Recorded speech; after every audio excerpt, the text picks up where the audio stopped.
Le marketing, c'est de la compétition, c'est de la concurrence. Un peu comme quand on lance une app ou d'autres choses, voilà. On fait la concurrence avec d'autres marketeurs qui sont sur des produits similaires et qui vont vouloir avoir un coût d'acquisition plus bas que le nôtre, une expérience meilleure.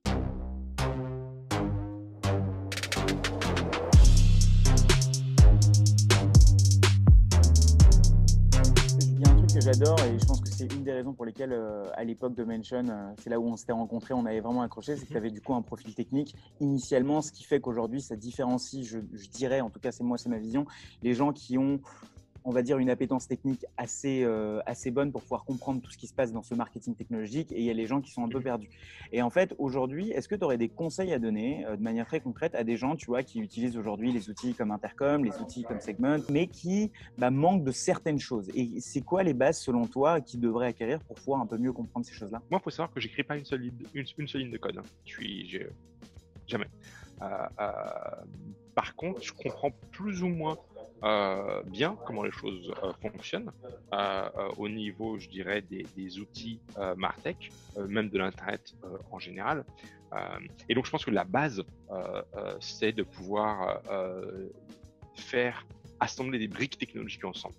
Voilà. Alors, ça peut être via du no-code un peu à la Zapier, ça peut être via des webhooks. Voilà. Il y a différentes façons, mais il faut savoir assembler des briques qui existent déjà. C'est là que la valeur supplémentaire se crée. Il faut bien comprendre que le marketing, c'est de la compétition, c'est de la concurrence. Un peu comme quand on lance une app ou d'autres choses, voilà. On fait la concurrence avec d'autres marketeurs qui sont sur des produits similaires et qui vont vouloir avoir un coût d'acquisition plus bas que le nôtre, une expérience meilleure. Voilà. Et donc, du coup, moi, souvent, ce que je dis, c'est je suis pas un marketeur qui suis meilleur que les autres. Je suis pas capable d'écrire un meilleur message qui est plus inspirant. Je suis pas un créatif à faire une créa qui est super belle. Je sais pas faire tout ça. Et la plupart des gens ne savent pas faire tout ça. Donc du coup, comment est-ce que je me différencie? Comment est-ce que je crée une expérience meilleure? Et il faut se dire que si on utilise les mêmes outils, c'est-à-dire si on va utiliser par exemple un Marketo, comme le concurrent, et des ads sur Facebook et sur Google comme le concurrent, on va pas se différencier. Hein, c'est-à-dire que ça va être quoi là, et du coup, la différenciation viendra du produit. Et le produit peut être meilleur. Certes, et ça peut marcher, mais ça veut dire que le marketeur n'a pas contribué au succès. Il n'a fait que de relayer l'existence d'un produit qui était meilleur. Et donc sa valeur supplémentaire, elle est nulle. Voilà. Donc du coup, il faut arriver à se dire qu'est-ce qu'il peut apporter ce marketeur. Et donc ce que moi j'essaie de voir, c'est comment est-ce que je peux assembler des briques technologiques existantes pour créer une expérience différente. Et donc du coup, je vais éviter les grands ensembles comme Marketo ou d'autres, et je vais choisir des outils qui sont à la pointe de la technologie, quitte à devoir travailler un peu plus, faire un peu de réflexion et voir l'assembler ensemble. Voilà. Donc ce qu'on appelle le best of breed, voilà, le meilleur dans chaque verticale. Donc je vais prendre un petit outil d'email comme Customario qui est bien meilleur à ce qu'il fait exactement. Je vais prendre un petit outil de chat. Et c'est comme ça que je me retrouve en fait à choisir un tas de tools dont certains aujourd'hui sont très connus. Si on regarde Segment, quand moi j'ai commencé à m'en servir, ils étaient moins de 10 personnes. Mais je dis, tiens, c'est bien meilleur. Voilà. Pareil pour Customario, pareil pour Drift. Hein, je suis le premier client entreprise de Drift. Je m'en suis servi chez Segment parce que j'ai vu, je me suis dit, tiens, ça c'est exactement un truc qui me permet de donner un avantage concurrentiel. Et je suis en permanence à la recherche de ces outils qui vont peut-être émerger, qui vont me permettre d'avoir cet avantage concurrentiel pour pouvoir être là en premier et avoir cette espèce de surfer sur la vague montante avant que ce soit, je dirais, utilisé par tout le monde et que l'avantage se réduise. J'ai une dernière question sur tout ce qui est chat. Donc, Ouais, ouais, tu étais chez Drift pendant un petit moment. Tu as ouais. une bonne connaissance de ce marché-là. Moi, j'ai une question. Avant, je mettais beaucoup de chatbots, en tout cas de pop-up chat, notamment Intercom à l'époque, puis Drift. Et aujourd'hui, en 2020, moi, j'ai un peu de mal parce que j'ai l'impression que les gens sont habitués à ce bruit-là. Et ils ne regardent même plus, tu vois, le truc en bas à droite qui pop. Sauf si, évidemment, ils font cette espèce de reveal loop où ils marquent ton prénom ou le nom de ta boîte. Et là, évidemment, ça fait la différence.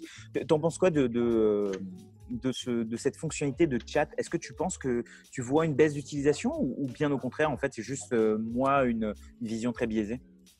Je pense que clairement, maintenant, tu as une démocratisation où en fait, tu as Drift et une centaine d'autres acteurs qui font des outils de chat qui sont gratuits, disponibles, voilà, et dont la plupart vont utiliser des fonctionnalités de base et donc qui sont plus, je dirais, utilisés comme une interruption, je dirais, du flow qu'autre chose. On va dire, salut, est-ce que tu veux dropper ton email ici pour qu'on puisse t'envoyer des emails? Forcément, la valeur est faible. Et donc, je reviens à ce que je disais avant sur la valeur perçue. est-ce qu'on livre de la valeur? Et moi, une des raisons pour lesquelles j'ai utilisé Drift quand j'étais chez Segment, c'est parce que j'ai vu que je pouvais personnaliser le message. C'est pour ça que j'ai utilisé Drift. Et que je pouvais injecter des choses dynamiquement au sein du flow conversationnel. Voilà. Et je ne sais pas si tu as vu le talk que j'ai fait au sujet justement du bot Drift que j'ai fait tourner sur la page de Segment et qui demandait salut, est-ce que tu veux un café? Et qui au final, via différents webbooks avec Sendozo, Postmates et tout, livrait un café au bureau, à ton bureau, en ton nom, dans les 15-20 minutes. Ouais, j'avais regardé ça. Un cappuccino, tu vois. Et là, il y a plusieurs aspects qui rentrent en ligne de compte. Premièrement, c'est différenciant. C'est différencié, il n'y a pas de doute, personne ne fait ça. Donc, du coup, ça interroge. Donc, du coup, les gens interagissent. Les gens interagissent, je suis un marketeur, j'ai déjà gagné. Bah, mon job, c'est que les gens interagissent avec nous. Deuxièmement, si je fais ça, c'est parce que les gens sont qualifiés. Donc, derrière, en back-end, il y a tout ce qui est scoring, IP reveal loop et tout pour savoir c'est quoi la boîte. Est-ce que la boîte est déjà cliente? Est-ce qu'elle a de la valeur? Si elle paye, quelle est la valeur de ça? Le ratio, le ACV et compagnie, on calcule, on dit, ah bah ouais, ça vaut le coup d'investir $15 pour avoir une démo.